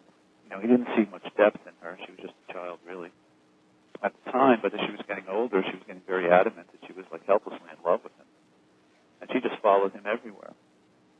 So one imagines that this, coupled with Tesla's discoveries in radiant energy, might have had something to do with Father Morgan's disapproval of Tesla, to say the least. But the love affair with Catherine was very tragic, because Tesla was a gentleman and he wasn't about to break any rules. Mm-hmm. So of course, a lot of people had questions. Why isn't this guy getting married? All the questions that are asked. So he kept this it was requited, but it was not possible love affair all of his life, you're saying. Well, yes, and of course it was killing him. Mm-hmm. It was killing him. One wonders whether or not this is one of the reasons why he went as far as Colorado to do his experiments, to get away from this. And she would write to him, and the letters were quite passionate and quite demanding after a while. Why won't you come and see me? Why won't you see us? We miss you, And he wouldn't answer them. And finally, Catherine passed away. Before as they got older, and Robert outlived Catherine, The older husband. Yeah. Okay, thank you for explaining the love affair. I want to mention that we'd mentioned that Jerry has directions because you play around with all these earth energies. You're a natural for this. To explain to us what Tesla was doing, trying to power the earth and sticking light bulbs in the ground and can power them and all this, because you yourself play around with all these energies into the earth. I still remember the rock music that you and Michael Thoreau played for me. That's right. Different tones that they'd recorded from natural earth vibrations going through different metals. Oh, I said a new definition of rock music. One of my better lines. They look very simple. I read through them. Basically, take a copper pipe, put it in the ground at a certain place. You say where green things grow, so you can. That's an indication a lot of good earth energy are going on in that spot. Attach a wire to it, give you instructions, attach that to your radio, and you say your radio reception will increase greatly. Absolutely. So, Shortwave radio especially will produce enormous volumes of stations with great strength and usually static free. Oh, interesting. So hopefully this will help those people who maybe the radio station that carries the show is just out of range to receive that station. Maybe it'll help increase the reach of the show. That is our hope. Thank you for that, Jerry. So just want to mention that what he spoke about last time he was visiting with us, we now have that information, and it's free for the asking. Any last things you want to say before we take a break and then start in with some phone calls? Certainly. I really have to give credit to Eric Dollard, who is a fantastic radio engineer and experimenter. I mean, if it were not for Eric's work, I certainly would never have looked Tesla up again. I was firmly convinced that Tesla was just a mistaken inventor who was misinterpreting things. And this is as a result of my academic training in the 70s. From the 60s to the 70s, I became disenchanted with Tesla because I wasn't able to reproduce any of his effects. And the harder I tried, the more impossible it seemed. Eric was the first person really on the scene to properly interpret Tesla technology and duplicate it. And with his limited means, financially, you mean? Well, financially and frustrations, the endless frustrations which have come his way, he was still able to achieve notable reproductions and duplications of Teslean effects. I mean, amazing duplications of his effects, and these are on video with Borderland. So Borderland has this video. Oh yes, there's two of them: longitudinal electricity, and the other one is transverse electricity or dielectricity, something like that. Mm-hmm. Mike Thoreau can inform people on this best. And Eric also published a treatise called Wireless Power, which basically details Tesla's wireless power schemes, and there's mathematical equations there for those who are interested, and descriptive paragraphs. Well, see, if it wasn't for Eric, we wouldn't know this stuff. So he really should get the credit for all of it. And isn't it interesting that one individual can accomplish this? I see this over and over and over. You've said that the HEART project, while they're attempting to provide energy and take this actually solar stream energy that Earth is a reservoir of and turn this into electricity, they're missing the boat here on what Tesla was doing. Oh, absolutely. They're going about it all the wrong way. But one gentleman, Eric Dollard, could figure out what Tesla was really doing and managed to recreate these effects? Absolutely. So it takes just one individual. And how is HARP missing the boat? Well, they're not using the pulsating ether currents that Tesla was employing to stimulate the Earth's etheric reservoir. What they're doing is they're trying to use the electrons in the aurora borealis rather than using the ether streams which cause them. All of modern science is built on this idea of electrons. Well, they're not recognizing this gaseous etheric layer. They don't believe it exists. Got it. So the other question really quick is, if Tesla noticed that at a certain pulse rate, we're talking about a certain vibration or frequency of pulsing, that it was irritating, and then other pulses were enhancing and had different effects, then would it not be dangerous to have this set up where somebody would say, oh, let's just irritate the heck out of everyone? You know, who knows? I mean, we don't really trust the powers that be all the time. They don't always have our best interests at heart, it seems. Well, I think... Or they're operating off a different page than the rest of us. Sometimes you get that impression. Well, I think you'd know it if they were doing that, because it would be a terrible feeling. I mean, it's like being electrocuted. Basically, the pulsations determine how much this etheric energy will interact with matter. And, of course, you'd say they would be affected by it, too. So why not just gear it towards the life-enhancing frequencies? Exactly. Wouldn't that be smart? And what about Eric Dollard? And this is not for the general viewer. This is for, or is it, Eric Dollard? Well, yeah, I think his experimental videos are very accessible to anybody. They're easy to understand. Okay, and then how do people get those? They would call Mike Thoreau at Borderland. Okay, phone number? 707-825-7733. Sacramento, listening to KST. Hi, Graham. Thanks for joining us. You're on with Jerry Bassalatos. I'm not a scientist like the gentleman on your show. I'm just a swell writer and researcher. But a while back, I came across Nikola Tesla in a wonderful book called The People's Almanac by David Wolochinsky and Irving Wallace. David Wolochinsky is really David Wallace. He's Irving Wallace's son. You know of Irving Wallace, I'm sure, the famous writer. But it was very interesting to me about it. And I heard something that is sort of a rumor. It's not a fact, I guess, because nobody knows what happened to it. But some say that Tesla caused that disaster at Tunguska in Siberia in the early part of this century.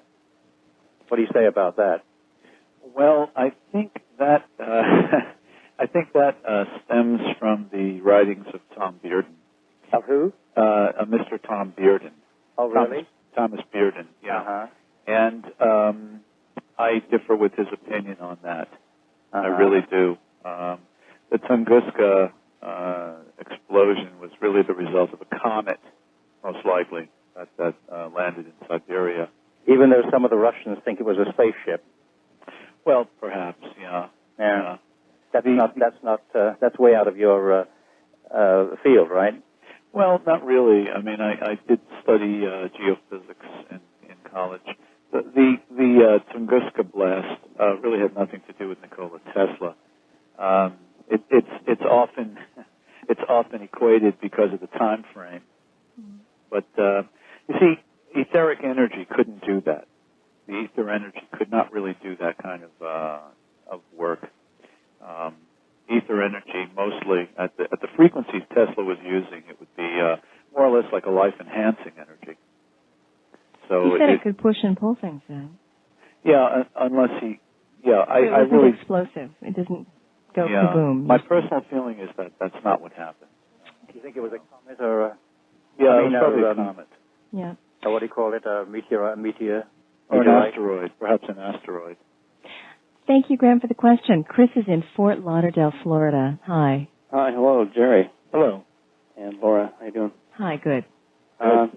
Jerry, have you considered that Tesla's AC motors may occur in nature? How so? You know, there's alternating current fish. Oh, how interesting. Or eels? I'm not aware of that. No, elucidating that. One of my sources say that the frequency of the AC fish is frequencies as high as 2,000, but most range between 50 and 60 CPS, cycles per second. What species of fish is this? There are numerous knife fish. If you go to any animal shop, any pet shop in America, you can buy these little freshwater fish, and they're alternating current fish. Huh. That's fascinating. Dozens and dozens of species, and there's also triple phase current fish, triple phasic fish. Oh, that's really important. Do you have any more examples? Tell us what. Hold the line. We had Chris in Fort Lauderdale on the phone. Chris, are you back? Yes. You were just telling us about examples in nature of fish using AC power, and now another type of fish using triple-phasic. So what is triple-phasic, and Jerry, why is that significant to this discussion? Well, I'm wondering the exact purpose of the fish using this kind of energy, but it is very, very important to our understanding of why, for example, Tesla arbitrarily chose 60 cycle AC. That's what I was thinking, yeah. You know, this is something that Michael Thoreau and I have been deeply involved in trying to understand for a couple of weeks now, because it has impact on another topic altogether. But I'd like information on this if possible. Well, one of my sources says, my original source says it was 50 to 60 CPS, but after talking to a biophysicist in Florida International University, I think it was, he says the frequency is higher than that. He believes the frequency is higher than that. So I have conflicting information on that. By much or by a little, or? I don't recall. I have it written down somewhere. I think it was like 160 or something. I'm just guessing. But, Chris, what did the fish use the currents for? Electrolocation. That's the current thinking. Boom, boom, boom on what they're using the AC for. That not only do they produce alternating current, but they also have sites, ports on their bodies that can detect electricity, so they can send an electric field, and if there's anything in that field, either conductive or insulating. There are certain. So it gives them a roadmap of their environment, and it's kind of like sonar echolocationally. They're using this electrical current. Is that what you're saying? Correct. It's not echolocation. It's electrolocation. Correct. It's similar. Okay. Correct. And, thank you. But I'm also wondering if not the motor effect itself is not evolving from nature. Did Tesla plagiarize nature, or is nature plagiarizing Tesla? Oh, no. Indeed, Tesla would agree with you that he was plagiarizing nature. In fact, that was one of his mottos. Learn from nature. He was quoting Goethe. Oh, I love it. You know, he was quoting Goethe. He said, let nature be your teacher and imitate nature.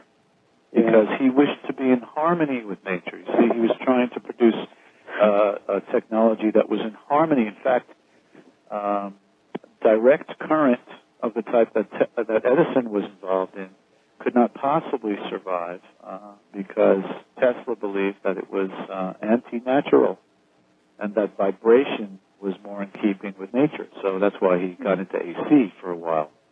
Then, yes, I was just going to say, then he got into pulsating DC. which is really the application of vibration to DC, which is a lot more like what nature does in neurology, for example. Yeah.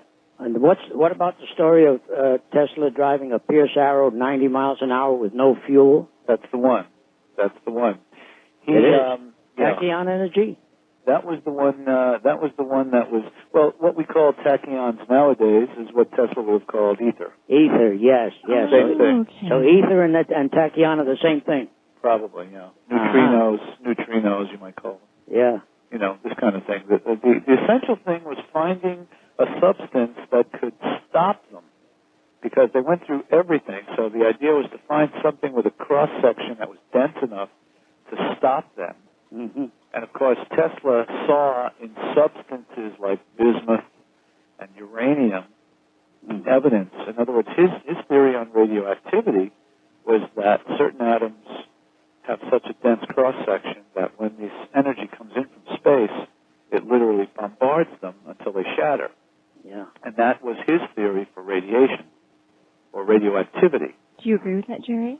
Yeah. I think there's some merit to that. Oh, absolutely. I think there's no plausibility in this theory that nuclei just spontaneously explode. I can't see that. Well, now, if you have this ether, these particles going through things, is that not like cosmic rays or gamma rays that are dangerous? I mean, you have particles zipping through you. Wouldn't they be causing a little damage? Well, the cosmic rays and the heavier particles are what Tesla would call densified or condensed matter. The ether was so fine. See, we really don't have a conception that it goes of through it. you and it does.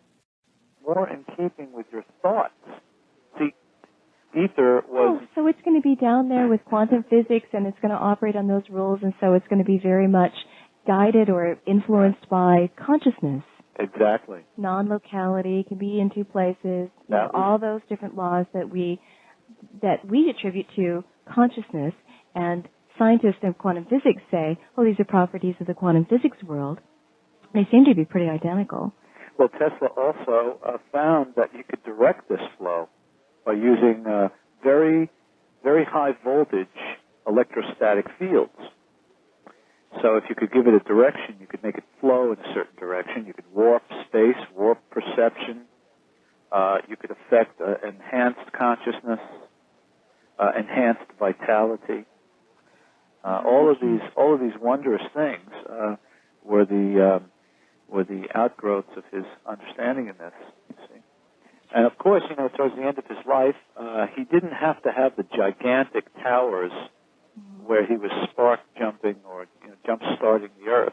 I was trying to ask you about that earlier. Yeah, well, he was using probably minute amounts of very ordinary radioactive substances because they gave off particles whose energies at a crystal, for example, in a crystalline lattice, we're talking about voltages in the billions of volts. So he could do it on a minute scale using natural substances and then tap that energy. Without the tower. Without the tower, he didn't need to jumpstart the Earth. Well, then how do we know what he actually did in his later experiments? Well, I have a very dear friend and great experimenter, Dan Winter, in Portland, Oregon. I'm sure he's listening, and he performed a really important experiment years ago involving radioactive substances and crystals, in which he obtained power outputs that literally went through the ceiling. Real simple. So, and of course, you have Thomas Henry Moray with his development of semiconductor, radiation-doped semiconductors, where he was providing a cold form, this cold white energy that could illuminate maybe 20, 30, 40 lamps to full candle power. And free. The mainstream sciences, all these people were frauds because they just weren't understanding, nor did they have any basis for understanding what was going on. You know what it was? Okay. It was the plasma globes that you can buy in the stores nowadays. Oh, okay. Tesla's plasma globes gave off a white light, and they were soft and cool to the touch, and they used impulses or pulsations. What you buy nowadays in the stores are really high-frequency alternating current type tubes, and they don't produce the effects that Tesla was producing. So that's just a little insight into that. Is there any of Tesla's technology that has been successfully and accurately recreated? Not to my knowledge. If you mean in widespread commercial use? Yeah, or just any of the Tesla coils, you say, though, even those aren't tuned exactly right, no. so they're not exact reproductions either. Right, because there was a gentleman by the name of Sir Oliver Lodge who misunderstood what Tesla was lecturing on, and who misinterpreted and reinterpreted what Tesla was doing, and gave his thoughts and equations and descriptions on how to build so-called Tesla coils. And they're not Tesla coils, they're Lodge coils. They're Tesla was different. Yeah, totally different. And to this day, I mean, when you buy plans to make these coils, they're not Tesla transformers. They don't produce the effects he was talking about. That's why I, as a teenager, was so disappointed. Oh, you weren't even using the real thing. Right, I didn't know the difference. Well, I keep wondering, a Tesla coil, I mean, so it gives out interesting sparks of electricity. What's the point? What was Tesla trying to do with these things? Well, first of all, it's a totally different current. And with the Lodge, I mean, if you inspect the two of them, they look the same, but they do totally different things. A Lodge coil is an alternating coil. In other words, the current pulses in one direction and then it reverses. Mm-hmm. And it does so maybe 100,000 times a second. With Tesla's coil, first of all, the impulse is an etheric impulse, it's not electrons. Mm-hmm. And what happens is you get this radiant energy coming out the top of it, but this energy comes out in continual spurts in a single direction, and because of that, it can perform work. When you have an alternation at a high frequency, you're not performing work after a while. It's not going anywhere. It's just vibrating back and forth. There's no net movement in one direction of any particles. Okay. With And Tesla, so what kind of work would this, why did Tesla invent the Tesla coil, the authentic one, and what was it able to do? Well, because he discovered this idea of this ether pulse that could go right through metal shields as a result of a violent spark. So what he wanted to do was make this a continual process and also to amplify it. And so he discovered by empirical work, as he was developing this thing, he was discovering facets of how to get this to happen, and he was just empirically developing his apparatus. So the coil, the Tesla transformer, came out as a result of that.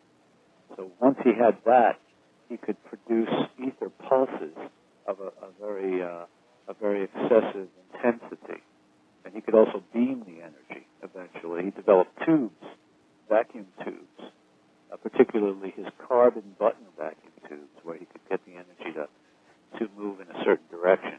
And that's when he got into beam technology. Jerry, could you give us again the description of what Nikola Tesla did with melting metals by adjusting the frequency of one of his transformers? You described a certain process that subjectively was felt as he raised the frequency. Well, yes, and the frequency we're talking about in Tesla's language, the frequency he meant was the frequency of pulsations. Yes. Unidirectional pulses. In other words, pulses in one direction only. He described this progressive, as the pulsations get shorter and shorter and shorter, they will interact with matter to a certain degree. So at a very slow pulsation rate, you can feel the energy effects, and they sting. And there's a pressure wave effect with it. And as you raise the frequency, as you shorten the pulsation length, what happens is you feel pressure but no pain, like a push, like a thrust. Then as you continue, you feel warmth throughout the whole body. And as you go up from there, after the heat, you let's see what happens after that. You feel cool breezes. Yes. And as you go up from there, suddenly consciousness starts to clarify.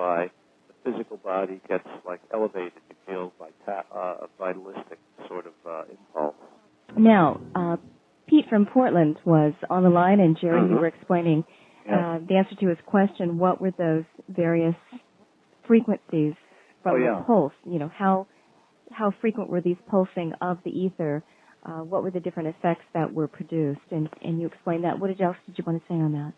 Well, I would say this. If you wanted to melt a metal, you'd first have to calculate how much energy would be required. Of course, with ether energy, we don't know what the equations are. Maybe Eric would have something to say about that in his writings, but I haven't been able to decide. Have you been able to melt metal? Oh, yes. Eric has? Well, no, not Eric. Tesla was. Okay. Tesla was routinely doing this in demonstrations. Basically, you have to understand with a Tesla transformer, you're taking impulses, you're taking current, electrical shocks, violent discharges. And what's happening is the etheric current component is being magnified. Now, Tesla found that when he measured this, there was no current on the high voltage end. It was all voltage. There was no current there. You know, so this is mysterious. And also the pulsations. We don't know what the pulsations were. So you're really stuck with empirical discovery there. You have to go back. Okay, now let me ask you this. Tesla was a media star. He had demonstrations set up where anybody just about could come and attend these and witness these. Oh, sure. And if he was doing these extraordinary things like melting metal with a pulse of energy, why doesn't science today incorporate this kind of information? If you can only explain this through an ether theory, then why don't we have the ether theory today? How could somebody be demonstrating this in full view with the media watching and reporting this, and it's kind of ignored by science today? I don't get it. How could something's wrong here? It's because of all the things that followed. The discrediting of Tesla, I mean, where they discredited him, they were able to reproduce some of his effects through an alternative means. In other words, using alternating currents. But they couldn't do all of the things that he talked about. So they took what they could explain and left the rest. They and could chalked it mimic up to alternating current. Right. They could mimic it, and most of them were interested in patenting and making money. Mm-hmm. So they weren't really apprised of any differences. Sir Oliver Lodge was a Royal Society member, and he couldn't tell the difference between his coils, the energies from his coils, and Teslian transformers. So this is a bit beyond even the best of them. I mean, except for William Crookes. Sir William Crookes was the only one who really understood that there was a difference. It was Crookes who invited Tesla to England in the first place. Oh, how interesting. Okay, here's another connection with Crookes. Sure. Crookes developed the Crookes tube. Right. And Bill Beatty was explaining to me that this is where the X-ray was discovered, was based on an experiment with Crookes tube. Right. Well, in Egypt, we saw this very interesting device. This is on the cover of our catalog. And everyone says and looks at this device, and who knows if it really existed, but we do know that the Egyptians were putting on their wall images of actual apparatus they stored in these crypts, so one could surmise if it's on the wall, there was a real device that looked like this. And everyone describes it as being very much like a Crookes tube, and it's being applied to the back of people's heads. Well, then you say, well, maybe this was a technology, like a healing technology, and they were using some sort of radiant energy. Yes. And there's cables, and it's a bit kind of this glass bulbous tube, and there's something going on. And John Anthony West's surmising was, well, if you wanted to represent electricity or that kind of energy, this would be a wonderful way in which to do it. It gets very intriguing. So this is what's on the cover of our catalog, my picture of this device on a wall in Egypt. So there's my wonderful connection to William Crook and this ancient device. Let's see, you were talking about William Crook, and of course what else is interesting about William Crook is that he was experimenting with the paranormal, with telepathy, with levitation. Oh, yeah. And he was really a very accomplished scientist. I don't want to lessen his importance in his own day. I mean, he made considerable contributions and was very well respected. And he was also very much excited and curious about the fringe and doing some breakthrough research in the paranormal realm as well. So quite an interesting man. And this explains further possibly this Egyptian device that looks very much like a Crookes tube. Also, you're saying that William Crookes was one of the few people who really understood what Tesla was actually doing. Yes. And he was, you've said the ectoplasm is very akin to the ether. And so if he believed in that, then he would at least have a philosophical basis to then begin to understand Tesla, which you say necessitates a belief in the ether and understanding of the ether. Very much so their philosophies they look to be similarly aligned. So it's no accident he'd be one of the few to understand Tesla. Okay, so... Yes, of course, if you read Rudolf Steiner and his students, Steiner always talked about several different types of ether. And, you have the chemical tone ether, you have the light ether, you have the heat ether, and all of these different related ethers. So, activating each one of those, you should be able to find an analogy there. Steiner's a good person to read on And that. think how the world would be if Tesla had been able to put up his Wardenclyffe Tower, beam this radiant energy all over,